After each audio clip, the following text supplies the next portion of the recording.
An earthquake many people felt in the Crandon area yesterday. It isn't the first recorded one in Wisconsin. Not at all. U.S. Geological Survey says while rare events like this have occurred, the last significant earthquake in our state dates back to 1947, which shook the city of Milwaukee. In a First Alert update, Jason Zimmerman explains what experts believe likely happened this time.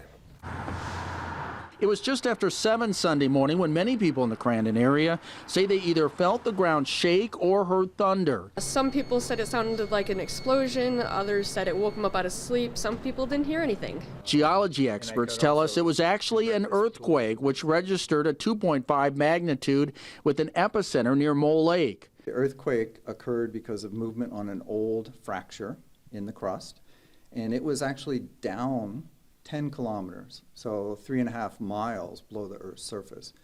And then that generated shock waves that came up to the surface, and that's what some people felt. The earthquake was confirmed by the U.S. Geological Survey, who says events like this are especially rare in Wisconsin. There have only been 2 or 3 since we had a network in the area.